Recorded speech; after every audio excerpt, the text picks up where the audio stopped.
Salut les amis et bienvenue sur la vidéo. Hello friends, welcome back. I'm talking French. That can only mean one thing, of course. Challenger's Choice is returning for a second week. This is where I look at the most exciting fixture, in my opinion, coming up in Tier 2 that you guys should be keeping your eyes on.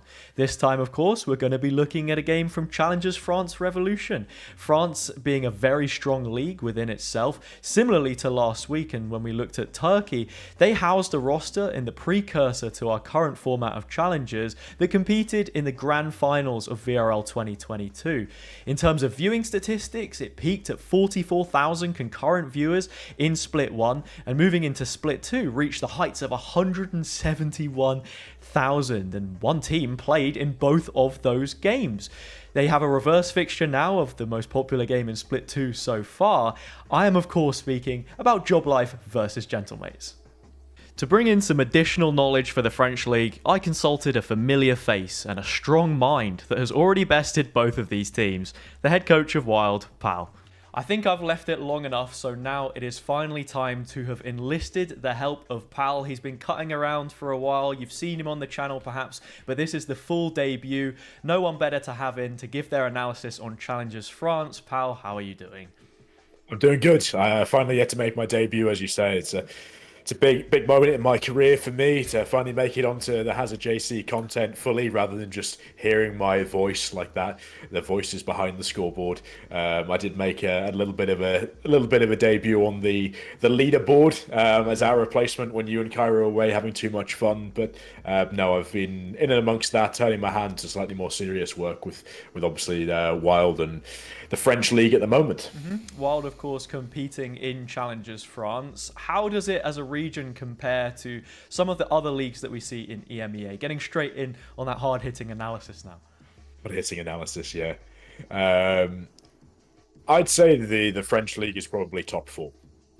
I think there's definitely teams in other leagues that are better in terms that have a higher peak performance. But certainly, I think what's really good about the French League is actually there's a better spread of competition. There's more depth from what the range of teams can offer. Obviously, I think there are your sort of quotes tier gaps within the league itself, but I think those differences in between your top 2, your then 3rd, 4th, 5th teams, and then those lower down are probably a lot smaller than you'd get in some of the leagues like Polaris, where you've got 2 or 3 or 4 teams that are way above the quality of the rest. Or you look at the likes of perhaps the Portuguese league with the likes of SOAR, GTZ, and so on. So the average in the French league in terms of quality across all of the teams is probably higher than the majority of the others. You have only been in France now for a little bit of time. You've inherited an existing crop of players, one which, you were aware of before, but not having previously worked with them to a great capacity. What's it been like developing this team in the limited time you've had and in a new region that you hadn't previously experienced? Yeah, it's been one hell of a ride so far, that's for sure, and we've got a lot more of it to come, so I'm really excited for it. As you say, I hadn't really worked with any of the guys before. I knew Magic a little bit just from meeting him at LAN events and having some conversations about individual stuff that we'd done. And that was about it, really. That was the limit of it. I didn't know too much about the players and the team and how they performed and how they played outside of the content that Wild had put on YouTube channels, comms videos, player interviews, so on, and from what I could get from analysing their games like I would any other team. It's been great. It's a mixture of characters, a mixture of, frankly, very talented players individually. We've got your sort of more experienced players that have worked in very structured, professional, sort of top-level systems, and then you've got guys that are just coming through from the bottom end. So it's been a great opportunity to really dive in, to put my certainly ability to implement a culture to the test in a very short space of time. I came in only 10 days before our first official. Obviously they'd had all of the first split, they'd had a bit of sort of off-season time in between the two, and then my first day was 10 days before the first official. So we've very much been focused on doing what works for us, and that's been a lot of fun. It's meant that I've had to adapt and move away from perhaps what I think is the best way of playing the game or the best way of getting people to learn long term, because we just don't have those sort of luxuries. We don't have the time. We have lots of teams that are very strong that we have to beat, and we have to do it very quickly. And because it's best of ones, we're playing 2, 3, or potentially 4 games in as many days every single week. So there's a lot of things that need to get done, and obviously I'm the only member of the coaching staff at the moment. So there's a lot to get my teeth into. There was some fairly intense 70, 80, 90-hour weeks for the first couple to get the ball rolling and make sure we're in the right sort of spot. And hopefully now we can see that sort of progression and the impact that the work that everybody's put in is now having on the results. Just to add on to that a little bit as well, you've already spoken at great length on various platforms about VALORANT and the imprint it is you've tried to make on this team specifically, and perhaps carried over from other teams. What is it stylistically you think that maybe differs from the French league at large? We've compared France with other regions, so what makes French VALORANT French, pal? What is the signature that you can pull away? A lot of the teams are running quite similar comps on a lot of maps. Like, a lot of teams are running default comps for whatever reason, to simplify things, to focus on the fundamentals or whatever. There's certainly less variation, I think, than perhaps there are in other leagues from what I've noticed. But then each of them play it in a different way. In a slightly different way. When I've prepped for teams, I've noticed like a lot of key differences and key tells that are different from one another. It's not just, right, this team runs the same comp, this is the same setup, or this is how they default and they're all the same. It's more, right, still running the same comp as the team we played last week, but actually these are the specific differences that we can focus on to beat them. So obviously from my position, I'm looking at the different things that make them weaker, but at the same time there's also the different things that they're doing to make themselves stronger than the other teams running the same comp. So what makes French VALORANT French? The fact that they're all using the same tools but using them slightly differently. Similarly to other regions, like we were looking at Turkey last week, for example, competition has tightened up quite a lot from Split 1 to Split 2. Other than the fact that Ascension is now on the line, circuit points are there, and we're heading into the final straight. Are there many reasons for this in France specifically that you can pull out? I think in France specifically, the one thing that I noticed, having done my prep before I moved into the team on the first split, was that actually a lot of these teams have remained relatively consistent, but have looked to make very specific changes with the goal of making themselves a stronger outfit. That might be adding in an extra coach, that might be changing out a weaker player, or for a player who fits the team system and the roles better, so players or other teams can have a more fluent, coherent system overall. And it's basically been, people have looked at the first split, they've gone, okay, these were the results we had, this is the situation we're now in, okay, we've had a couple of weeks to review, these are the changes we're making. And so having that extra time to actually test, or they've done all the testing, then they got a good chance to adjust, and they were adjusting with the goal, as you mentioned, of maximum performance, best results, because we all know what's on the line at the end of the split, really. A rematch of the most watched games so far this split demands an audience yet again. So much has changed since the last time these two teams played, they've almost become polar opposites of one another. Gentlemates have only lost a single match in their fixtures since then, and are on a 4-game unbeaten streak. Joblife, on the contrary, have pulled 1 win from those 6 games and fallen into a very big slump. The team formerly known as SBG and current tabletoppers Gentlemates are ran by French content creators Squeezy, Gotiga and Brooks, which makes them a fan favourite. The roster has continued to show growth, dominating in the regular season by picking up where they left off after winning Split 1. Joblife was 7-0 at the start of the split, taking a win in their last matchup, but might be suffering from an extended hangover with those celebrations in the downturn of form that they've shown. This would be the perfect match to reset their sloping performances, as it would most likely guarantee 3rd place and some favourable seeding going into playoffs. The first roster that we're going to take a look at is Gentlemates. They are made up of Natank, Takas, Whalers, beyAz and Logan. Natank played last stage for Team Vitality in their grand final run to the VRL finals, and is a player who I consider to be one of the top prospects currently outside of franchising. As a homegrown flex player, he was unlucky not to have taken a spot on a roster such as Carmine Corps. They opted instead for a team of francophones, but prioritized investing in their pre-existing talent first. He has a strong mechanical ability, and while he may not be the most passive player with his utility usage, he certainly makes up for it in fragging power, flexing several agents along the way. vetoes is currently the highest rated duelist player in Challengers France with a combined average combat score of 280 and a 144 KD, averaging 179 damage per round, which are insane stats by the way. Furthermore, a large contributing factor to this is his flexibility on the duelist, having huge impact through his Neon gameplay, with Lotus then being a staple map pick for Gentlemates. This was a point which came up when discussing the driving force of individuals with PAL and how this tailors compositions in France. Would I say we're running optimal VALORANT at the moment? No, probably not. But the one thing that actually I've probably taken and learned from working with these guys more than anything else is just how much you can get done by making the game fit you rather than you trying to fit to the game. And I think at the moment, the one thing that sort of sets us apart from other teams, and the one thing that certainly all of my system and what I've been working on has been focusing on, is really making sure that of the 5 guys we've got in the server, what can we do to get the most out of them? And I think that's what sets us apart from the rest of the league. And I think it's also, when you actually look towards some of the other players you've got in other teams, for example, as we'll come on to vetoes for Gentlemate, putting him on a Neon, one of the strongest individual, mechanically talented Neon players I've seen. I think that you can notice when you look down both the stats pages and you do the eye test for a lot of games, that what's setting the stronger teams apart is a really good understanding of what makes individual players within that system better, what optimizes them rather than trying to force fit them into a supposedly optimal way of playing the game or a certain map, for example.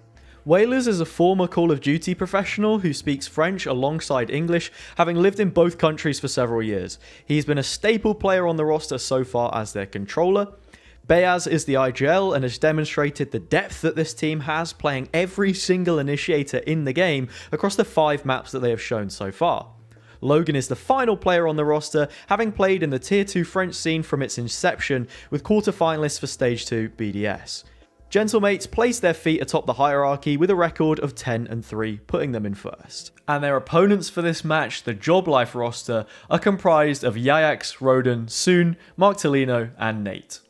Soon departed from the CGN team in the VCT off-season ahead of Challengers DAC, starting up earlier this year.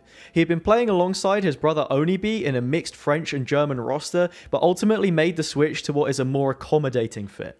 He's also got a lot of experience in the tactical FPS genre generally, being an active player in the Overwatch League for the Dallas Fuel with his current coach Unco. rodeN is the IGL of this team and will be looking to lead them towards victory against former teammate Logan from their time on Mix Emoji Pulse alongside markTelino. Another revenge story to look at between these storied teams. One of the changes made by Joblife between splits was that Nate joined for Killu. This may have also affected the calling structure of the team, because Killu was known for being an IGL in previous rosters and would most likely have played a role in the overall dynamic. He departed for 3D Max back in April.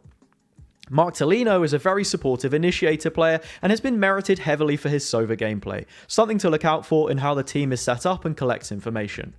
The final player on the team is beyAz, who boasts the highest headshot percentage in the league for players with more than one official under their belt. He's played Omen in every single match for Joblife thus far, clocking in at 272 rounds played. Joblife share an 8-5 record with Wild in 3rd place, but have a better round delta by a margin of 2 points, another factor at play in the battle for bronze. For my head-to-head matchup, I want to take a closer look at beyAz versus rodeN. Both of these IGL players are sure to have a decisive impact on how the game is played.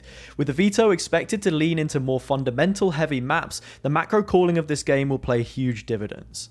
Make sure to pay close attention to how both of these teams set up on their defenders' sides and how they react to early pressure. This will be a big tell for how the result is decided, in my opinion. While your primary caller isn't often regarded for their presence in the kill feed, both of these players topped the scoreboard last time for their teams and may show another individual step up here in the biggest match thus far. beyAz narrowly wins out in this department, boasting a KD of 1.0 to rodeN's 0.91 over the last 3 months, despite losing their previous affair. I asked Pal for who his one to watch would be coming into this match. Yeah, obviously I mentioned Takas earlier. I think a very strong duelist player, probably the best in the league, realistically. Certainly with his understanding of how to get his job done, but also how he can get the most or make the most out of the support that very strong support players can offer. I think Natank has also been on fire recently. Someone who certainly even against us was dropping 30 or close to it, and is also able to offer a lot of support utility-wise as well as out-fragging a lot of his opponents. So those are 2 players certainly from the Gentlemate side that I'd really keep an eye on and see just how much impact they can have. As for Joblife, Yayax, I'd like to see what his headshot percentage is after this weekend, because currently at the moment he is now in 2nd place behind me for the highest headshot percentage in the league. So I'm really hoping, unfortunately for him, that he gets a lot of kills, but they're all body shots, and then I'll be perfectly happy. But realistically, with that Joblife team, you've got a variety of different players who can all step up. I think Marcelino as well is someone who is able to offer support in perhaps a variety of different ways compared to someone like Natank. Certainly a lot more util focused, but any one of those Joblife players on a day can step up. The way they play the game, they do have sort of clear pairings, so it would be interesting to see how, if any of those pairings sort of step up, or anyone individually in those is having to sort of carry the other guy in their pair, or in their different spaces around the map. So, and I'm looking forward to seeing what any of those guys can bring out. Going ahead and looking at map vetoes, the previous game between these 2 teams was played out on Split in a 13-9 epic which favoured Joblife on the day. Most likely we will see it banned out by Gentlemates to avoid a repeat of this. Both teams have been floating bind in the current rotation, so there is a chance that we will see the returning addition to the map pool played. Gentlemates are the only one of the 2 teams to have actually played it, however, in practice, most recently beating Valiant 13-10, so there is limited information for Joblife to work with. Gentlemates have been really strong on Lotus so far this split with their Neon pick, only losing it once of the times that they've played it. They have a very deep map pool and confidence to play into a variety of maps in the best of ones. This will continue to favour them towards playoffs when the vetoes are more compromising for weaker teams. Joblife have only played 3 maps so far in the 2nd phase of the regular season best of ones. This has been a combination of Split, Haven and Ascent in ascending order of play rate, both 23, 30 and 46% respectively. Gentlemates will ultimately have the map choice here as they ban 2nd in the veto, so Joblife will get the side choice. The more desirable of these on paper would be Ascent, as Joblife have played it in their previous 3 matches, but only taken 1 win.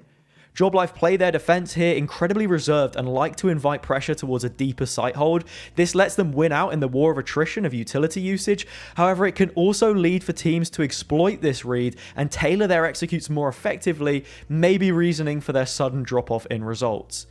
We have seen them make adjustments to this playstyle since incorporating Yayax's dark covers to create one-ways in both extremities, with players holding behind it. However, this has only found limited success in practice against Wild. Gentlemates have been slightly weaker on their attacking halves of Ascent, so if Joblife have a stronghold here, this could be a foundation for their chances, most likely coming down to the opening half and how that ends up transpiring. So we've already had a look at the map vetoes, and surprise surprise, Ascent in a best of 1, with it being France as well, seems to be one that crops up incredibly often. With this in mind, has it shaped your expectations any different as to what to expect coming into this one? Not particularly. Gentlemates is a team that is exceptionally good at preparing for games. You only have to look as far as their coach existence. He's obviously been at the top level of FPS games in the region for a very long time.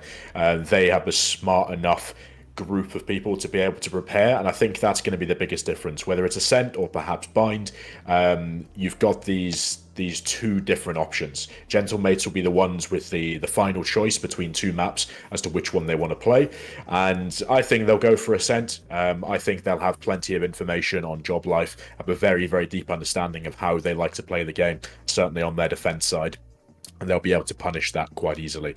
I think it'll be, even though both teams should be running all but the same comp, I'm pretty sure, unless someone decides to change something up, I think it'll be a very prep-heavy, very dominant performance from Gentlemates. Interesting. I think, yeah, there is definitely a potential for a lot of that prep work to come in and realize itself, because from weekend to weekend, we've just come out of a super week. So I think that Joblife don't necessarily need to reinvent themselves, but take a long, hard look at what that ascent actually is, because of the amount of times they've played it recently and the lack of success that they've been able to find on it while still floating it in that map pool. So I'm not really too sure. I think that we can most likely expect another Gentlemates win, considering how strong they've been in the league as well. But that about wraps up our analysis for this one, pal, and our prediction segment as well. Are there any shout outs or quick, throwaways that you'd like to make before we wrap this one up?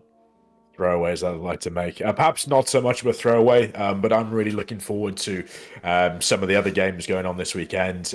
Two of our mates, Matty and Lewis, will be going head-to-head this weekend.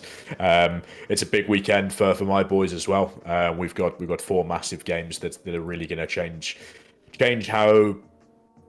how the results go, what the seeding team be like going into playoffs. I also want to wish the best of luck to your guest from last week as well, the mighty Vladko, possibly the craziest man I've met in esports, and also one of the best. Those guys over at Fireflux seem to be continuing their winning run, and I really wish them the best of luck throughout the rest of the split as well. Yeah, well, I'll be wishing you the best of luck as always, pal, for the future of your results. A little cheeky compliment there to Vladkor as well. Let's see if we can maybe build a train of compliments from week to week. It depends who shows up next, right? But yeah, I was going to say, depending on who you get next week, they might not want to compliment me at all. See how results go this weekend. Well, I mean, as long as it's not a repeat of Challengers France and you've not smashed them, then I think, there's a fairly decent chance that you might, but we'll have to see. It's been an absolute pleasure, pal, and thank you for joining me.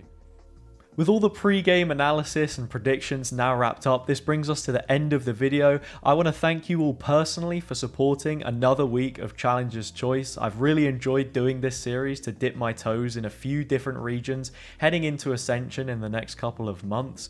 Make sure to tune in to twitch.tv/ValLeague_FR to watch Gentlemates versus Joblife on the Saturday. But I'm also going to be bringing some honorable mentions. On Sunday, we've got Digital Athletics versus Fireflux, another top table clash in Turkey after S2G beat Papara Supermassive last week around, and then Focus versus LPB in Polaris on the Monday night as usual. A fight for second place and could be pretty important for seedings heading into that one. Make sure to comment down below who you think is going to win each of these games, and also tell me who I should be keeping an eye on heading into playoffs, as we of course will be covering it another week. But this is today's episode all wrapped up. I hope you've enjoyed it, and I'll catch you soon.